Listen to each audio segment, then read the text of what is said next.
साहेबान, मेहरबान, कदरदान, जी टीवी के सभी प्यारे दर्शकों, देवियों, सज्जनों और प्यारे बच्चों, प्यार से भरा संसार हमारा परिवार आप सभी का दिल से स्वागत करता है। किसी ने क्या खूब कहा है, कड़वा बोलने वालों का शहद भी नहीं बिकता और मीठा बोलने वालों की मिर्ची भी बिक जाती है। इसीलिए अपनी वाणी हमेशा मधुर और मीठी रखिए। तो आज भी हम मीठी मीठी बातों का पुलिंदा आपके लिए लेकर आ रहे हैं। मीठी मीठी बातों के साथ होगी थोड़ी हंसी ठिठोली, थोड़ा हंसी मजाक, थोड़ी नोकझोंक और होगी एक दूसरे की जोरदार खिंचाई। जिसका लाइसेंस आपने ही हमें दिया है और आपके दिए लाइसेंस को आज भी हम भरपूर निचोड़ेंगे। तो शुरू करते हैं, प्यार से भरा संसार दिखाएगा हमारा परिवार की आज की कड़ी। तो हमारे प्यारे जी टीवी के दर्शकों, आप भेजते रहिए अपने सुझाव, अपनी शिकायत, जिसका हम सब मिलकर करेंगे समाधान। तो अगर आपकी इजाजत हो तो कर लिया शुरू अपना आनापान। जय हो।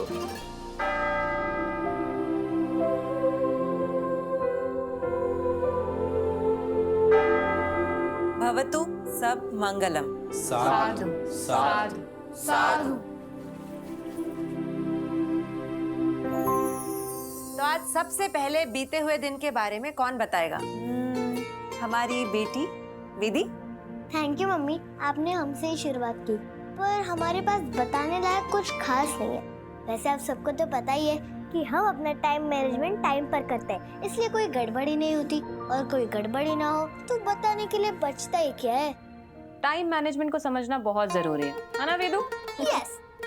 चलो मैं तुम्हें समय की कीमत समझाने के लिए एक सच्चा वाकया सुनाती हूँ, सुनोगे? अरे मौसी के पास वाकया की कमी नहीं है बाबू। सुनाइए सुनाइए सुनाइए सुनाइए। हाँ, तो महात्मा गांधी सन 1942 में अहमदाबाद में कांग्रेस की एक सभा के लिए गए थे। महात्मा गांधी समय के बहुत पाबंद। उस सभा का संचालन पंडित जवाहरलाल नेहरू जी को करना था, पर वो समय से सभा में नहीं पहुंचे। गांधी जी ने देखा कि सभा में बहुत सारे लोग आ चुके हैं, पर नेहरू जी अभी तक नहीं आए। निर्धारित समय से लगभग 45 मिनट बाद नेहरू जी सभा पर पहुंचे और उन्होंने देखा कि उनके बिना भी सभा चल रही थी। उन्हें इस बात का गुस्सा भी आया कि उनके बिना सभा शुरू कैसे हुई। जब नेहरू जी सभा मंच पर पहुंचे तो गांधी जी भाषण देने की तैयारी ही कर रहे थे। उन्होंने अपने भाषण में कहा, माफ कीजिए, अगर हमारे देश के बड़े बड़े नेता ही देर से आएंगे तो स्वराज भी देर से आएगा। स्वराज जल्दी से आ जाए, ये सोचकर मैंने सभा शुरू कर दी, और मुझे ये भी डर था कि आपकी देर से आने की आदत अन्य लोगों को भी न लग जाए। आगे से वो भी वक्त का महत्व समझेंगे। मेरा ये मानना है कि लोग एक दूसरे से अच्छी बातें ही सीखें, बुरी बातें नहीं। गांधी जी की ये बात सुनकर नेहरू जी को बड़ी शर्मिंदगी महसूस हुई। उन्होंने उसी क्षण संकल्प लिया कि आगे से वो भी समय का महत्व समझेंगे और अपना हर काम निर्धारित समय पर ही करेंगे। जैसे हम करते हैं। बहुत ही अच्छा वाक्य था शिवानी मासी, पर उनको तो समझ में आना चाहिए जिनके लिए सुनाया गया है। हम सब समझ गए वेदी अम्मा। वैसे हमारा दिन तो ठीक ठाक था, कुछ बताने लायक है नहीं। बाकी चाचू आप बताइए, आपका दिन कैसा था? अब वीरू भैया हम का ही बताएं, हमारा यूनिवर्सिटी से घर और घर से यूनिवर्सिटी। आप बताइए आपका दिन कैसा था? अरे शिवानी मत पूछो, बता देंगे तो 3-4 सुना दोगी कहानी। पर बता देते हैं, आज हमारा दिन भैया बहुत शानदार रहा, और जो हम बताने जा रहे हैं ना शिवानी, दिल खुश हो जाएगा तुम्हारा। अरे आज हमारे क्लाइंट के घर में भैया परसों बारात आने वाली है, और बारात में बहुत ही बढ़िया सुन रहे हैं कि प्रोग्राम होने वाला है। तो प्रोग्राम में ना एक अच्छे एंकर की जरूरत थी, तो क्लाइंट साहब आ गए, बोलते हैं अरे आपके साड़ू भाई इतना बढ़िया एंकरिंग करते हैं, इतना बढ़िया सुविचार देते हैं, अगर वो आ जाते तो 4 चांद लग जाता हमारे कार्यक्रम में। हम बिना पूछे प्रथम बाबू से बोल दी कि डन। वाह, हम गलती तो नहीं की आपसे, बिना पूछे हम हाँ कह दिए उन लोगों को। अरे कैसी बातें कर रहे हैं आप, जो करते हैं वो हमेशा ही अच्छा करते हैं। तो चलिए फिर बता दीजिए आपका दिन कैसा गया आज का? विजय भैया मेरा दिन तो अच्छा ही था, बाकी आपकी ये बात सुनकर मेरा दिन और भी शानदार हो गया है।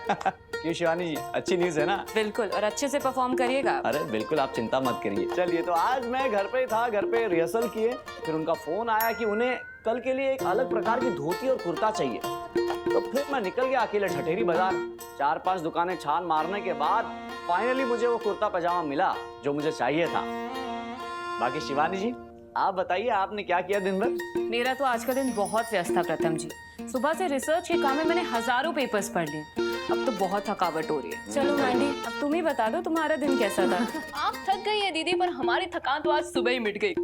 आज हमने ओट्स, चिया सीड्स और ड्राई फ्रूट्स ऑर्डर किए थे, वो खाए। उसके बाद खाया फ्रूट सैलेड, क्योंकि क्या है ना, एक्सरसाइज और डांस के साथ थोड़ा हेल्दी डाइट भी मेंटेन करना जरूरी है। अरे तुम्हारा हेल्दी डाइट, भैया कसरत हम कर रहे हैं, सीड्स डाइट ये खा रही है। छोड़िए इस नेता शेता को। दीदी आप बताइए आपका दिन कैसा था? भाई हमारा दिन तो शानदार था। वो क्या है ना, दोनों बच्चों के स्कूल में आज रिपोर्ट डे था और आप लोगों को पता है दोनों बच्चों ने बहुत ही अच्छे मार्क्स स्कोर किए और इसका श्रेय जो है प्रथम बाबू को जाता है। क्या बात है प्रथम क्या बाबू? बात है, क्या बात है, मेरा बेटा आज बढ़ रहा है, हमारा बेटा। हाँ, क्या बात है। तो शिवानी जी तैयार है ना आप? बिल्कुल। तो चलिए फिर हमारे जी टीवी के दर्शकों द्वारा भेजे गए ईमेल और मैसेजेस पढ़ने के सिलसिले को शुरू करते हैं। तो जी टीवी के सभी प्यारे दर्शकों को हमारा परिवार की ओर से प्यार भरा नमस्कार। नमस्कार। तो आज का सबसे पहला मैसेज हमें भेजा है मुरैना मध्य प्रदेश से श्री ईशा जैन जी ने। ईशा जी नमस्ते। नमस्कार ईशा जी। ईशा जी लिखती है, गृहस्थी में अवनी इतना घुल गई है कि अपनी खुद की आवाज उसकी दब गई। सबके सामने जो देखने में बुरा लगता है, लेकिन उसकी बेटी और माँ की बॉन्ड बहुत अच्छी लग रही। ईशा जी प्रशंसा भेजने के लिए बहुत बहुत धन्यवाद। हम आपकी ये प्रशंसा को जी टीवी की टीम तक जरूर फॉरवर्ड करेंगे और हाँ, अगले सेट विजिट पर अवनी जी को आपकी ये प्रशंसा जरूर बताएंगे। बहुत बहुत धन्यवाद। अगला मैसेज हमें भेजा है हजारीबाग झारखंड से योगिता सिन्हा जी ने। योगिता जी नमस्कार। नमस्कार योगिता जी। योगिता जी लिखती है, नमस्ते। मलिष्का की पोल खुलने में ज्यादा वक्त लिया तो सच्चाई पर झूठ की विजय होते रहेंगे। जी टीवी से अनुरोध है कि सीरियल को लंबा खींचने के बजाय सही का साथ दें और प्यार से और खट्टे मीठे अनुभव के साथ मलिष्का को जेल भेजो। ऋषि के फादर के साथ गलत करने के आरोप में। योगिता जी आपके ये भेजे गए सुझाव को हम जी टीवी की प्रोग्रामिंग टीम और साथ ही भाग्य लक्ष्मी की क्रिएटिव टीम तक जरूर पहुंचाएंगे। आप इसी तरह हमारा परिवार के माध्यम से अपने सुझाव, अपने शिकायत और अपनी सराहना हम तक पहुंचाते रहिए। आपका बहुत बहुत धन्यवाद। तो अगला मैसेज हमें भेजा है अकोला से विधि बारी जी ने। विधि जी नमस्ते। नमस्कार विधि जी। विधि जी लिखती है, जी टीवी का शो जाने अनजाने हम मिले में रीत इतनी मेहनत कर रही है ससुराल में लोगों का दिल जीतने का, लेकिन राघव हर कोशिश को अपनी नफरत से उसे बिगाड़ देता है। वो उस पर अच्छा नहीं लगता। उसे समझ में आना चाहिए कि उसकी भी एक बहन है। सराहना और सुझाव भेजने के लिए बहुत बहुत धन्यवाद। हम आपके सुझाव और सराहना को जी टीवी की रिसर्च और प्रोग्रामिंग टीम तक जरूर फॉरवर्ड करेंगे और आपको विश्वास दिलाते हैं कि आपके सुझाव और सराहना पर उचित निर्णय शीघ्र ही लिया जाएगा। आप इसी तरह जी टीवी से जुड़े रहिए। बहुत बहुत धन्यवाद। तो फिर चलिए, अब हो गया है वक्त आपके द्वारा भेजे गए ईमेल और मैसेजेस पढ़ने से विराम लेने का। पर हाँ, आप मत लीजिएगा विराम हमें मेल और मैसेज भेजने के सिलसिले से। अब इससे पहले कि मैं और प्रथम जी हमारा परिवार के बीच जाए, आज जी टीवी पर प्रसारित होने वाले सभी शोज की हम आपको फटाफट से जानकारी दे देते हैं। तो देखिए, सबसे पहले शाम 7 बजे बस इतना सा ख्वाब। आइए देखते हैं शो की कुछ झलकियाँ। Happy daddy day mamma. Happy daddy day my love. Anika ने किसके लिए लिखा है?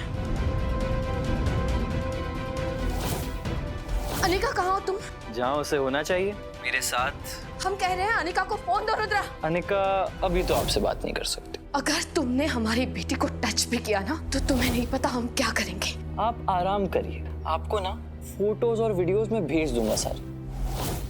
उसके बाद शाम 7:30 बजे देखिए जी टीवी का एक बेहतरीन शो कैसे मुझे तुम मिल गए। तो आइए देखते हैं इस शो की कुछ बेहतरीन झलकियाँ। लोग मेरी कंपनी टेक ओवर करना चाहते हो? फाइन, ठीक है।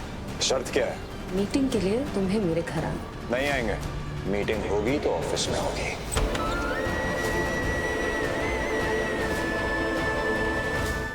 फिर देखिए रात 8 बजे जी टीवी का बेहद ही पॉपुलर शो भाग्य लक्ष्मी। आइए देखते हैं शो की कुछ झलकियाँ। अपने बेटे का भविष्य संभालने के लिए मेरे बेटे के फ्यूचर का सौदा कर दिया। इससे नहीं मानूंगी मैं। और तुम्हें लगता है कि तुम्हारे रोकने से कुछ रुक जाएगा? मान गई है, देरी हो रहा है उसकी शादी के लिए। देरी हो रहा है, उसकी शादी करेंगे। मैं अपने बेटे की खुशियों को आपकी स्वार्थ की सूली पर नहीं चढ़ने दूंगी। देखती हूँ आप मुझे कैसे रोकती हैं। उसके बाद रात 8:30 बजे मिलिए हमारी प्यारी सी जागृति से शो जागृति एक नई सुबह में। तो आइए देखते हैं कि जागृति में क्या होने वाला है। सूरज को तो अपने आप पे कंट्रोल ही नहीं है। क्या पता कल को उसे कोई चित्ता लड़की पसंद आ जाए। केके, अगर हम फ्यूचर की चिंता अभी मिटा दें तो उसमें हर्जी क्या है? मेरी बात मानिए तो आप सपना और आकाश की शादी करा दीजिए। कम से कम एक बेटे की जिम्मेदारी से तो आप निश्चिंत हो जाएंगे।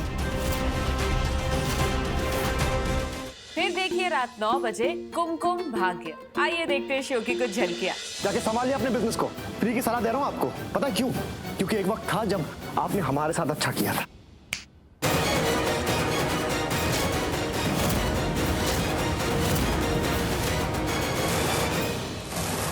उसके बाद रात 9:30 बजे देखिए जी टीवी का एक और बेहतरीन शो जाने अनजाने हम मिले। तो आइए देखते हैं जाने अनजाने हम मिले में क्या होने वाला है।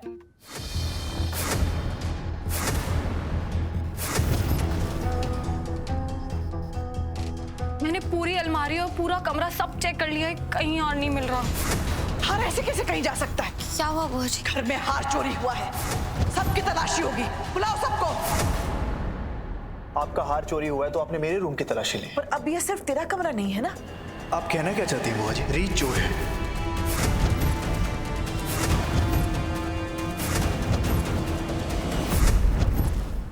फिर मिलिए रात 10 बजे हमारी प्यारी वसु से शो वसुधा में।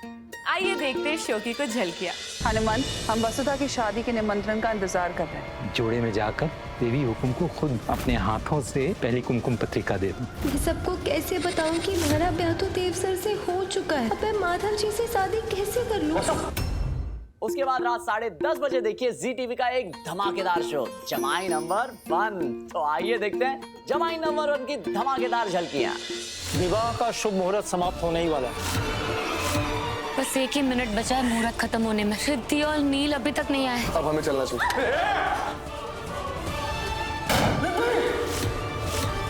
मैं जानता हूँ कि रिद्धि की किडनैपिंग में तेरा हाथ है और तेरे साथ साथ सासू मॉम भी इन्वॉल्व। क्या बकवास कर रहे हो तुम? इस बात का सबूत है मेरे पास।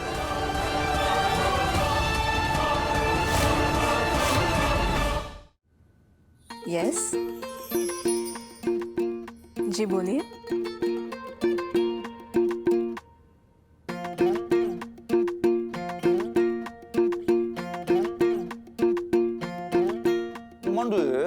अरे किससे बात कर रही थी हंस के भाई? था किसी का जीजू। अरे जरा हमको ही बताओ। एक गुड न्यूज है। Good news? Good news? हाँ, हाँ बताओ। इंटर यूनिवर्सिटी यूथ फेस्टिवल के प्राइज डिस्ट्रीब्यूशन सेरेमनी में हमें एज अ चीफ गेस्ट बुलाया है। सच में? Congratulation, congratulation. क्या जोक मारा है? अरे अरे का झाड़ू आड़ू मारने के लिए बना है का? और प्रथम भैया, अरे चीफ गेस्ट नहीं चीफ गेस्ट। लगता है साफ सफाई कार्यकर्ता की तरह लगी हो तुम वहाँ। ये बहुत गलत बात कर रहे हो तुम। अच्छा चलो बताओ, सच बताओ। देखिए, हम सच कह रहे हैं या झूठ कह रहे हैं ये तो आपको वक्त ही बताएगा। जब हम स्टेज पर जाएंगे, लोगों को गिफ्ट देंगे, प्राइज डिस्ट्रीब्यूट करेंगे, तभी आप लोग समझोगे और सच मानोगे। अच्छा रहने दो। तुम तो बहुत बड़ी बड़ी फिलोसॉफिकल बातें कर रही हो मैंडी। तुम ये बताओ, तुम्हारे हिसाब से ये सच की परिभाषा क्या है? चलो देखिए जीजू 2.0, हमें ना फिलोसॉफी झाड़ने में कोई इंटरेस्ट नहीं है। सच सच होता है और क्या होता है? सच यथार्थ होता है। मन जी, अरे सच जो है बहुत पवित्र शब्द है। सच सच तो होता है, लेकिन सच होता क्या है? तो भैया, जीवन में सच के काम। मृत्यु ही सत्य है और सत्य ही मृत्यु, यानी सत्यम शिवम सुंदरम। और बाकी सब मोह माया है। ये आप इतनी गहरी बातें क्यों कर रहे हैं? ये तो हमारे सिर के भी ऊपर जा रहा है। वैसे वेदी नानी, हम यहाँ पे सच की मोह माया के जंजाल में फंसे पड़े। मतलब हम सब सत्य की बात कर रहे हैं, ठीक है? इसी बात पर हम आपको एक सच की कहानी सुनाते हैं, परियों वाली। सुनेंगी? तो सुनो। बहुत पहले की बात है।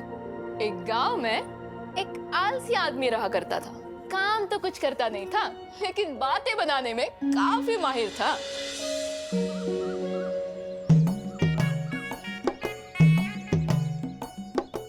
सारा गांव उसे शेख चिल्ली के नाम से पुकारता था। शेख चिल्ली की पत्नी उससे तंग आ गई थी। एक दिन उसकी पत्नी को बहुत गुस्सा आया और उसने शेख चिल्ली के हाथ में 4 सूखी रोटियां देकर तब तक लौटकर न आने को कहा जब तक शेख चिल्ली को कोई नौकरी नहीं मिल जाती। शेख चिल्ली अपनी पत्नी से बहुत प्यार करता था और उसकी आंख में आंसू देख वो पहली बार नौकरी की तलाश में निकल पड़ा।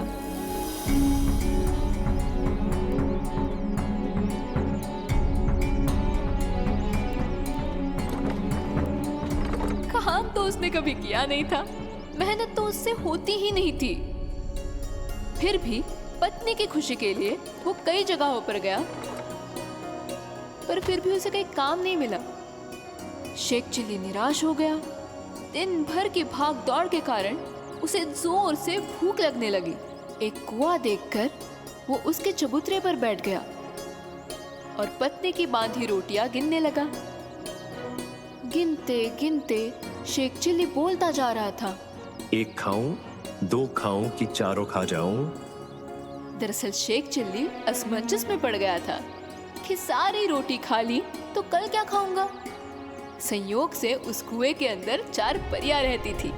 शेख चिल्ली की आवाज कुएं में गूंज रही थी और वो परियां बहुत डर गई। उन्हें लगा कि कोई राक्षस आया है।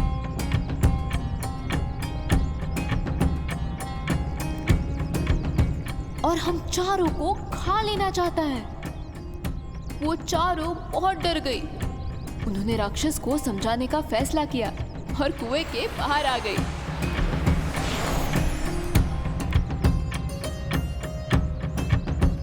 उन्होंने कहा, हे राक्षस राज, आप बहुत ताकतवर हैं, पर आप अगर हमें नहीं खाएंगे तो हम आपको बहुमूल्य उपहार देंगे।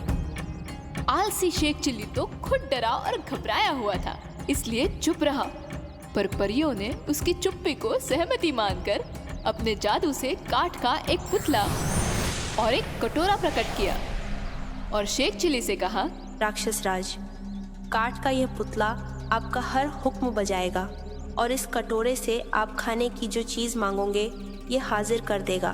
शेख चिल्ली उन दोनों चीजों को हाथ में लेकर देखने लगा। सबसे पहले काठ के पुतले को पैर दबाने की आज्ञा दी और कटोरे से खाने के लिए जलेबियां मांगी। दोनों हुक्म पूरे हो जाने से शेख चिल्ली की खुशी का ठिकाना ही नहीं रहा। वो तेजी से अपने घर की ओर लौटने लगा।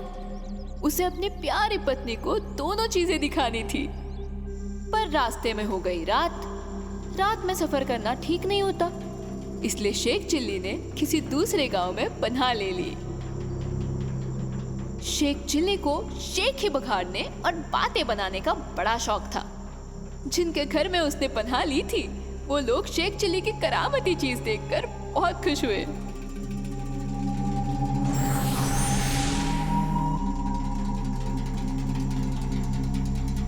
उनके मन में लालच आ गया।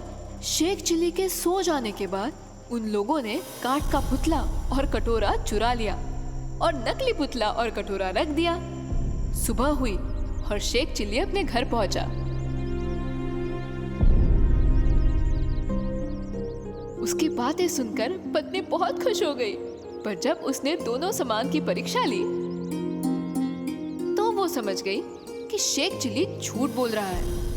उसने उसी वक्त अपने मायके जाने का फैसला सुना दिया, पर शेख चिल्ली किसी तरह से उसे समझा बुझा के घर से निकल गया और उसी कुएं के पास जा पहुंचा और चबूतरे पर बैठकर जोर जोर से रोने लगा। उसके रोने की आवाज से परियां भी भावुक होकर कुएं से बाहर आ गई और राक्षस राज से रोने का कारण पूछने लगी। शेख चिल्ली ने कहा, मैं राक्षस नहीं हूँ परियो, किस्मत का मारा हूँ। तुमने जो चमत्कारी काठ का पुतला और कटोरा दिया था, वो 1-2 बार करतब दिखाकर बेकार हो गया। इससे नाराज पत्नी ने मुझे घर से निकाल दिया। उसके बिना मैं रह नहीं सकता, इसलिए रो रहा हूँ। शेख चिल्ली की बात सुनकर परियों को बहुत आश्चर्य हुआ। उन्होंने दोनों चीजों का परीक्षण किया और वो समझ गई कि ये वो नहीं है जो उन्होंने शेख चिल्ली को दी थी। परियों के पूछने पर शेख चिल्ली ने उन्हें सारी बातें बता दी। उसकी बात सुनकर परियों ने अनुमान लगा लिया कि काठ का पुतला और कटोरा उन्हीं लोगों ने चुराया है जिनके घर शेख चिल्ली ने पनाह ली थी। परिया शेख चिल्ली की सच्चाई पर बहुत खुश हुई थी। उन्होंने शेख चिल्ली को एक रस्सी और एक डंडा दिया और ये बताया कि रस्सी तुम्हारी आज्ञा पाकर किसी को भी बांध देगी और डंडा उसकी कुटाई करेगा। परियों ने उसी गांव के उसी घर जाने की आज्ञा दी।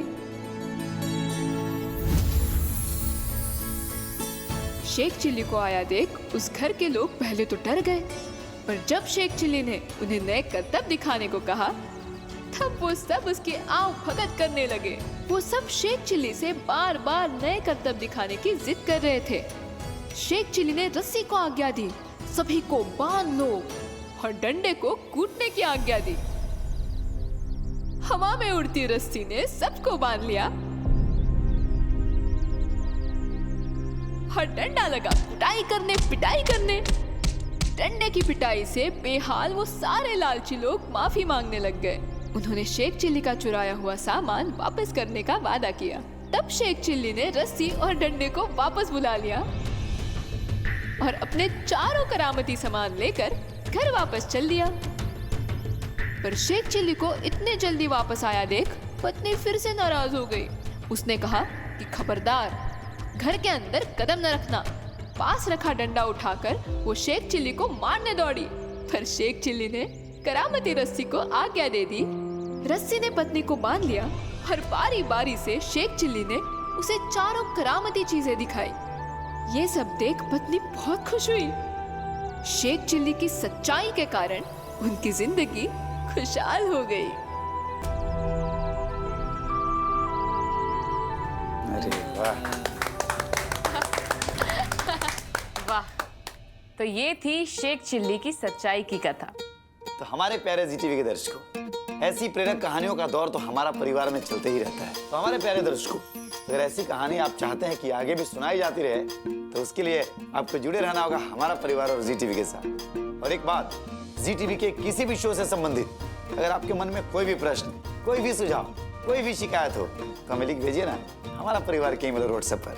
हमारे प्यारे दर्शकों, हम आपकी शिकायत और सुझाव का करते हैं इंतजार, बन के आपका सूत्रधार, क्योंकि प्यार से भरा संसार दिखाएगा हमारा परिवार।